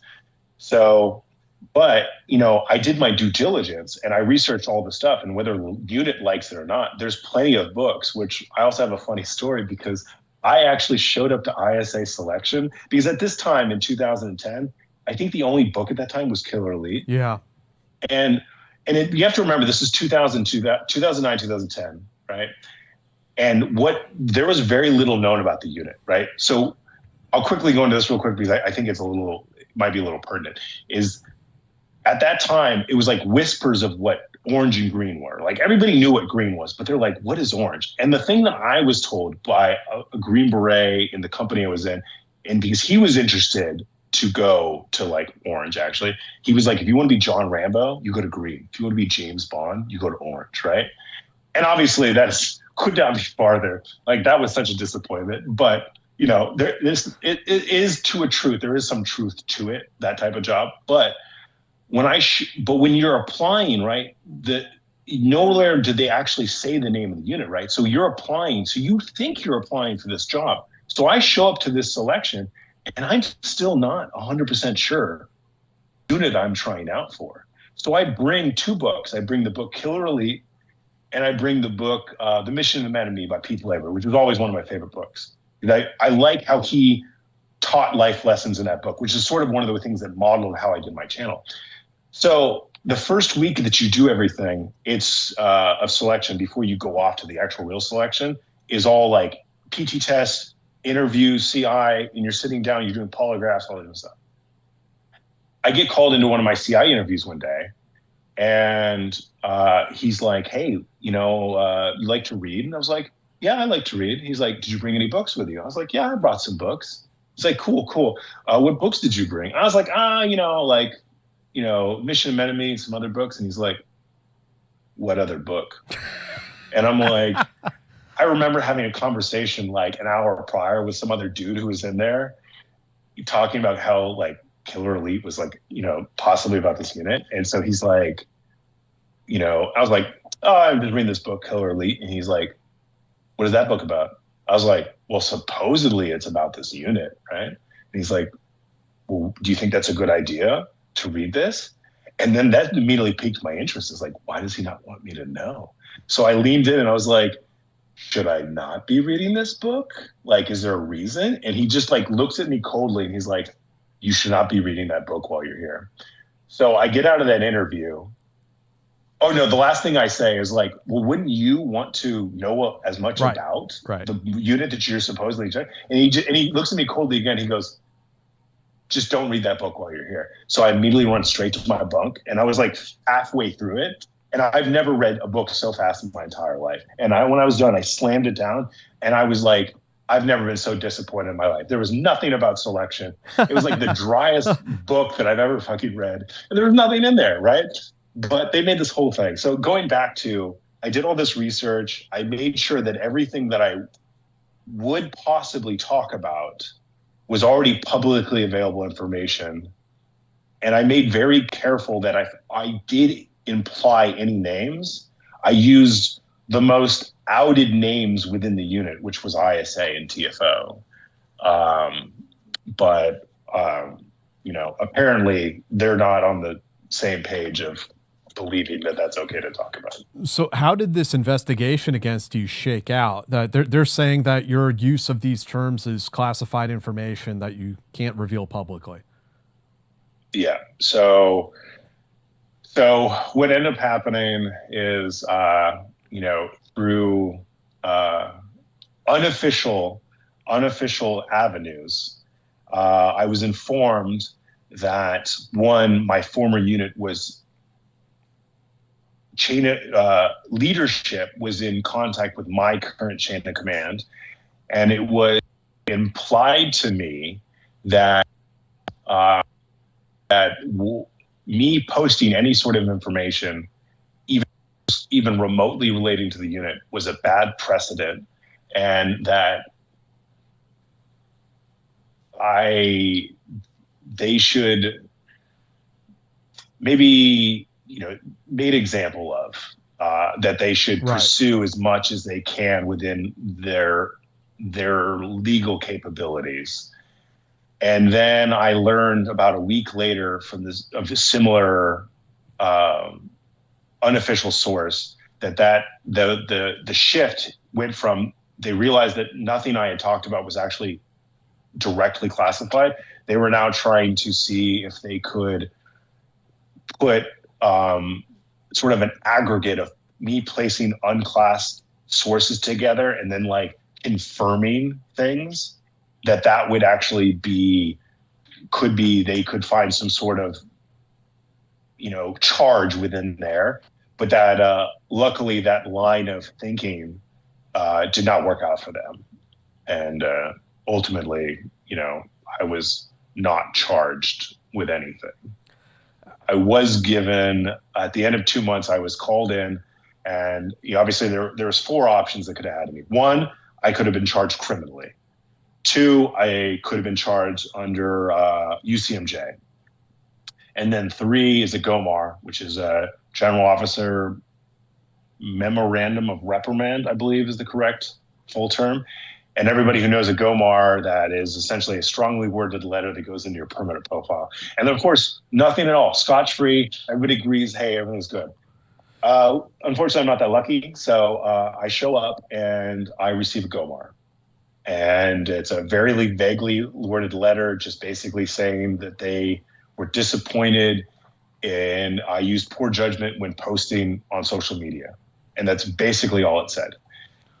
So you're allowed to do a rebuttal. You have 7 days to do a rebuttal. But the good thing is when you're allowed to do the rebuttal, you are legally allowed to have all the investigative documents. So they handed me the documents. And I have to word this very carefully. When I was given the documents by a member of the staff of the brigade team, I was cautioned of how severe my response should be or lack thereof. And if I was to resist, that there would be consequences. Retaliation is the word they're avoiding saying. Yeah. So yeah, there was a lot of implications within this conversation, but I knew from my unofficial source that I already knew that they were if they could throw whatever that they were trying to find, they were digging. Yeah. And so I knew at this point, like, what a bluff, right? And I told the guy who told me this, right, who was a member of the staff, and I told him very politely, I was like, if they could have, they would have. Yeah. So I went home and I Googled, because one majority of the stuff on this document was redacted, but you've been in the unit long enough, you know the terms, you can tell what's under the redacted portions. And I could tell that the two things that they were upset about was the use of one, that acknowledging that I was even in the unit, which didn't make any sort of sense because I won't go too much in it, but when you leave the unit, you're actually on your ERB, they finally put the existing acronym of the unit, right? And you come out of the DASSER and everything else. Exactly. So you're allowed to acknowledge that you were at an SMU, right? Obviously, you don't want to go into any of the details, and you avoid using its current name or any of the last like 5 or whatever, but people know enough, right? Like they know what's in that area. They know what unit used to be. They generally know what you're talking about. So I go, and then the other thing was using the term ISA, which surprised me the most because of if you look at how much literature there is out using the term ISA, which is obviously the unit's official original name. So I went home and I got on Google, and within 2 minutes, I Googled members of ISA, and the plethora of profiles that came up, one surprised me. And what the most interesting, the top of all these profiles, not only was actually a guy who is my unit commander while I was there. And actually I did lead one mission as a team leader, and he was actually the unit commander while I was leading that team. So I actually had to do video chats with this guy every single week. So for that to be the guy that popped up, and then when I opened his Army profile, like on an Army official website, of all the things it could have said, right? It said not only did he attend ISA selection, of all the names it could have used, it also said that he was the commander of ISA. And actually, right before this interview, I actually looked up and verified that it's still up. And it not only did it verify that he went to ISA selection and he was the commander of ISA, it gave the exact dates that he did it. Right. So I put this all in my rebuttal. Why is it classified when you say it, but not classified when some officer says it? Exactly. So I have a personal theory about that. So if you notice in certain units, there is sort of a double standard. Oh, yeah. And, oh, there's various different reasons why certain people, and, I think it goes back to and for anybody who's been in the military long enough, especially in SOF, there is definitely, for example, when it comes to awards, right? Everybody knows that the higher rank you are, usually the higher rewards you get. If an E6 was to do something that could merit a Bronze Star, he may not get it. He might get an ARCOM with a V device, but that major who was sitting back in the fob, he's getting a Bronze Star for sure, right?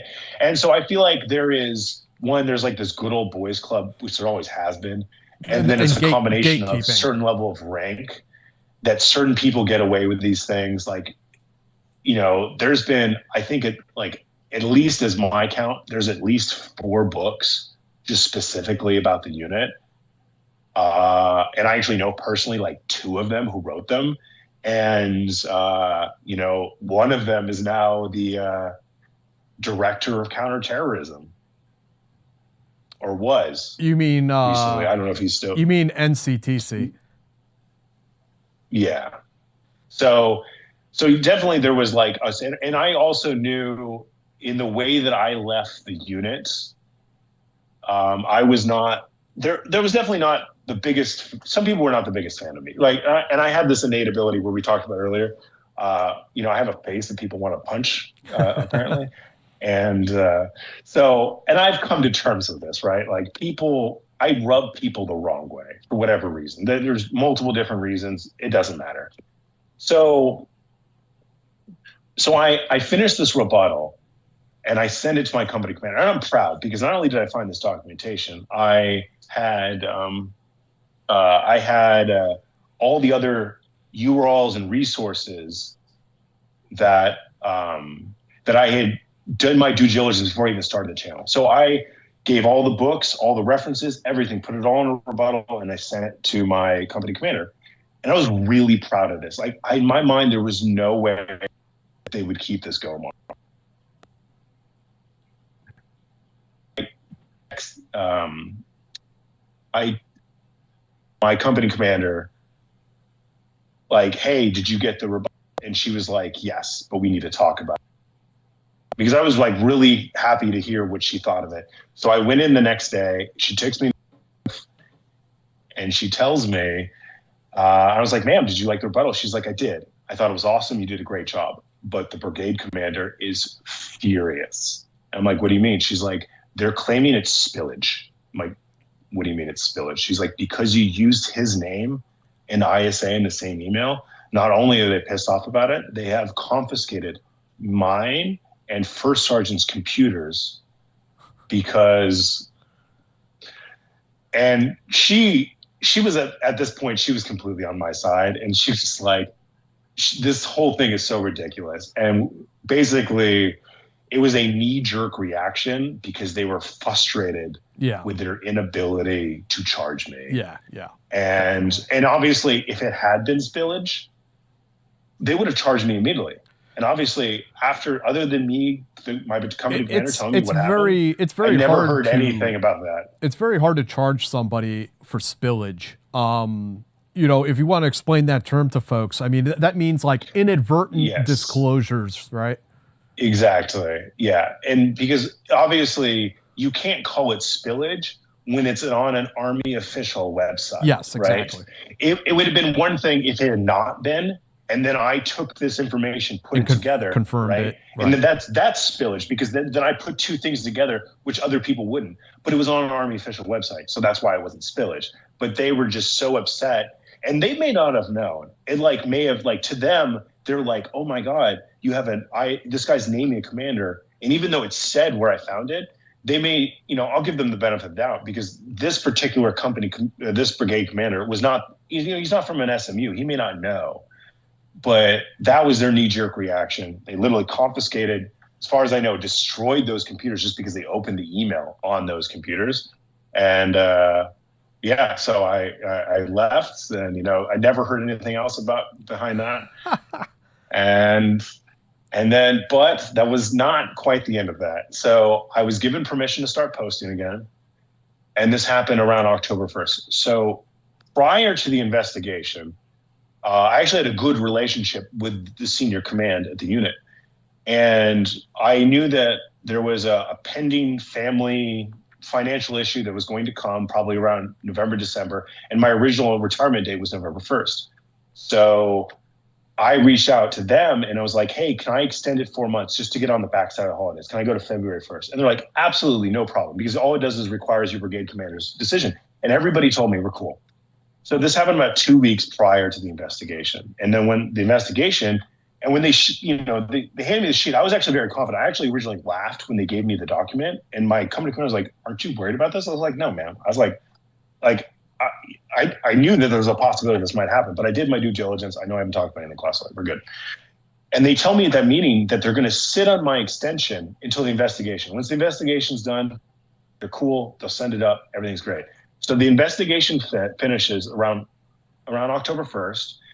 And they, through multiple different people, they lead me to believe that like it's going up, it's going to get signed.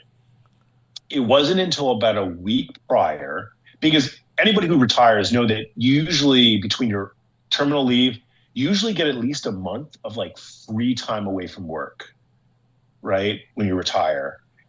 And I find out a week, and I'm not ready to retire. I think I'm retiring March or February 1st, because I've been told multiple occasions. And they're like, oh, by the way, we're not signing your thing. You retire in a week.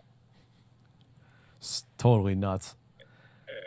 And I was like, oh my God, like, you've got to be kidding me. And then I tried. And even the civilian who did my final out processing, he tried until the day of. Like, he actually told them on the day I was supposed to, my final out, he actually told me, he's like, and he told my command, he's like, if you sign this morning, he's like, even though it was the government shutdown, he's like, I know the guy who approves this, I'll have it approved by lunch. And he'll be extended to February 1st. They refused. Wow. And then my company commander, to her credit, she told me, she called me right after I did my final out. She's like, we failed you. What happened here was not right. We failed you as an organization. And she's like, it's going in my AAR or whatever, her command climate survey that she was going to do that year. She was reporting whether she did or not. I don't actually know. It doesn't matter at this point anymore. It's big of her to at least call you and tell you that. Yeah, which I appreciated. Yeah, definitely. Joe, I think we got a couple questions from the Patreon folks for you. We'll tee those up. I thought, when I called you up about doing this interview, I think I said something like, Joe, if you're not incarcerated right now, I'd love to do this interview. Yeah. And if you are, we can do it from prison. There's a possibility. Yeah. Yeah. It would probably get better views, to be honest. It's kind of a shame. You in the Hamburglar outfit with the black and white stripes. Yeah. Yeah. Go ahead. What do we got, D? All right, we got one from JJ. What do people get wrong about TFO? So I would say that one of the things that people is that because obviously their original job was to support green and blue, right? And obviously they started as, the Army's version of the CIA, because mostly it was a human organization. And granted, I think it was 80s when Colonel Jerry King created it. I think it was like 80 or 81 when he created it. Yeah, yes. And at that time, SIGINT wasn't really much of a thing. Like, SIGINT was just radios, right? And then when the unit really started to like make its business, like make money, like they were the pioneers, especially like the SIGINT crushed. And so they became this like full intelligence spectrum organization. And they became so successful, which is one of the reasons that they started doing their own operations. And now they're more of the niche that they have tried to find is, one, because green and blue really don't need them anymore, that they are this like this multi-theater, like world level intelligence organization, that's what they try to be as like their own, they run their own independent operations.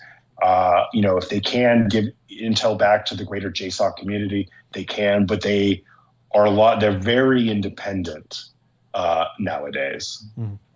And I think we got one more. Yep. How have you seen the operational preparation of the environment change over time? I think I lost you. Oh, sorry. How have you seen operational preparation of the environment change over time?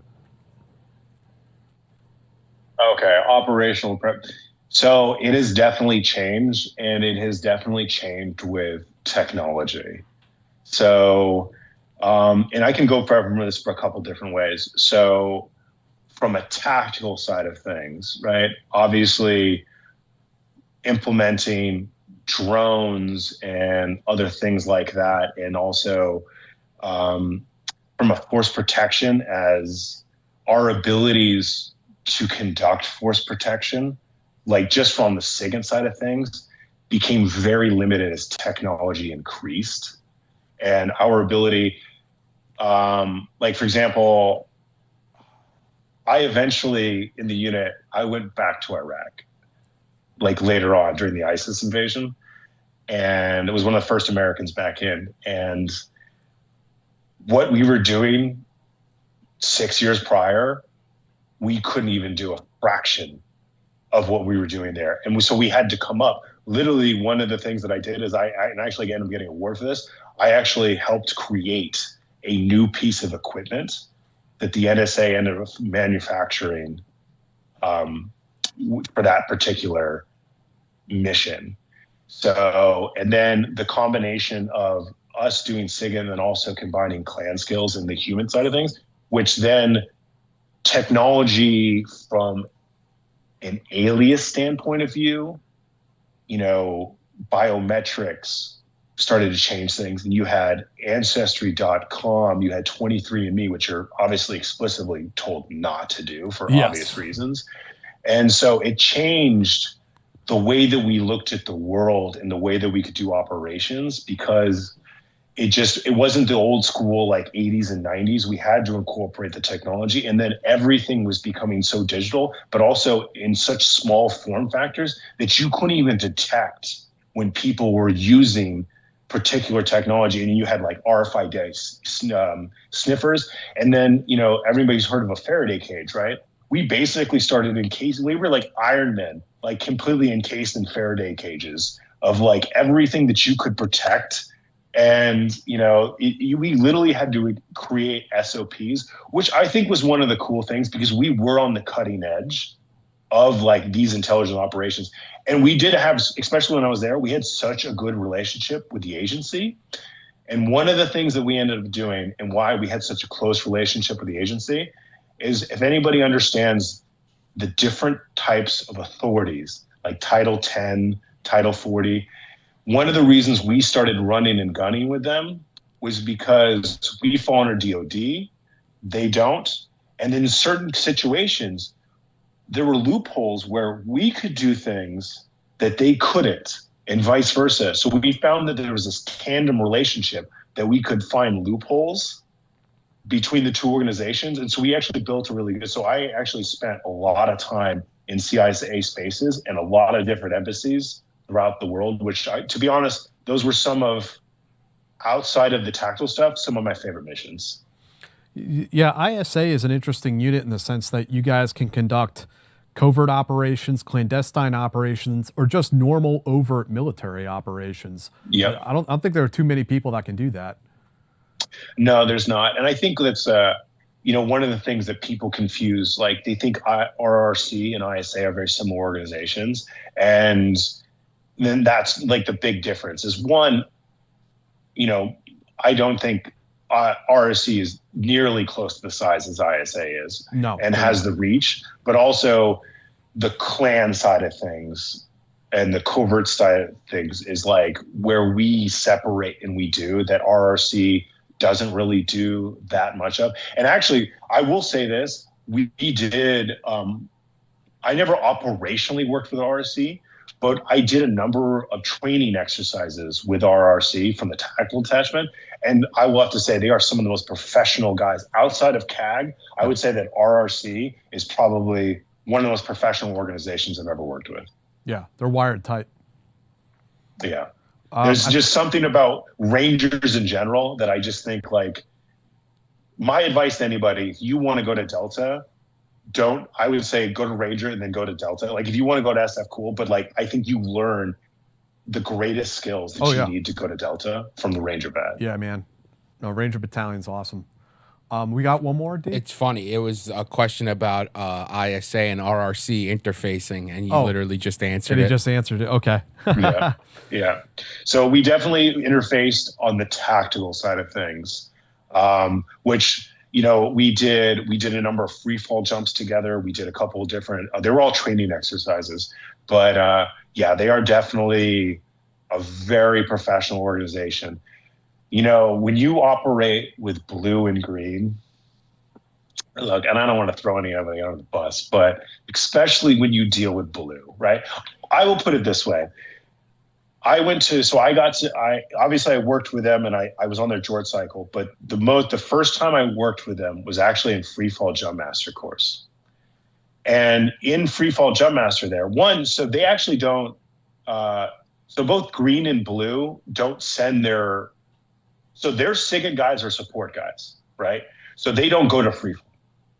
Like our SIGINT guys are actual like operatives, like they're not support side, right? So that's one of the biggest differences. And when you show up there, when I went to Freefall Jump Master, obviously their SIGINT guys never get to go to Freefall. So I'm there, and the Freefall course is you got the frogmen or your salters, right? And then you got your boat guys. Yeah, the Swick guys. And I have never seen like two groups of people who hate each other more than frogmen and boat guys. Literally, I went there. I was the only ISA student during this course, and we brought one of my mentors he was an instructor, so he actually helped instruct the course. We literally just sat there and we watched these two just basically rip each other in half. Like we're doing like JMPIs and these guys are calling each other, like almost going to blows on a daily basis. And dude, and the boat guys just hate the frogmen. Like that was my experience. And then the support guys there were just like, they lived in fear from their assaulters. And then you go to green and you're like, these dudes are my best friends. Like they love these guys, right? So yeah, it was a very interesting culture. And then how did the RRC bros compare to that? They were very similar to CAG. Like they definitely were like, these guys are enablers, right? And especially when they started going to, especially at CAG, when they started going to the intelligence squadron, because you will hear this a lot, especially from a SIGINT, right? And it's like par for the course, especially from 18 alphas. You'll have an 18 alpha who will come up to you and be like, hey, can you do this wizardry, right? And I'll be like, sir, that's not how RF energy works, right? You have to explain it to them. Like, that's not how any of this works, right? And then when you started having the CAG assaulters go and they start learning, they learn human, they learn SIGINT, they learn everything, OSINT, computer stuff. And then when they start going and they go back to the teams and now they're working along their SIGINT guys and they're like, oh, I understand how the machine works, and they understand its limitations. So their troop commanders were no longer giving these ridiculous requests like, hey, can you hit the satellite, beam it down, and then get, all this stuff and his wife's stuff, and then, get me some, all these different things. Like, no, sir, I can't do that. And then, and so they just developed this really good professional relationship, and they really started to appreciate their support guys, and they appreciate all their support guys. They treat them so well, like as far as any organization I've ever seen. So you had a pretty wild ride there in the military, especially on the exit out. Now you're recently retired. Tell us a little bit about where you're at today, what you're doing, what you'd like to do in the near future. So I have a couple different things that I'm doing. So right now, I really think that my purpose is to help other people. Like my goal of my YouTube channel is to add value to people's lives. For example, when I released this video about this investigation, the whole final third of it is what good leadership looks like, right? Because I can sit here and complain all day about what they did, whatever. I don't care. Like, if anything, another life lessons, another story that I get to tell. Like, these guys made me a stronger person because of it, right? And makes good content. The video's not doing too shabby. So, but I would be remiss if I didn't show people what good leadership is, right? Because why do we have toxic leadership? Because those people were never demonstrated by their leaders what good leadership looks like, right? So every video that I make is, did I add value? That is the thing that I ask myself in every single video. Am I adding values to my life, right? And then I also, from the mentality, I stay away from how many views I'm getting. I don't care. If someone comes back was single comment like, hey, this helped me, that video was worth it. Like, that's all that matters to me, right? And I feel like it's like my calling because, you know, I'm able to break these things down. I'm a critical thinker, and I have an ability to, especially when it comes to things that are geopolitical, to look at them from a strict history point of view without going into the political. Like, I just released a video about understanding Somalia, and I was able to do it, explain why their culture has sort of embraced anarchy. Yes.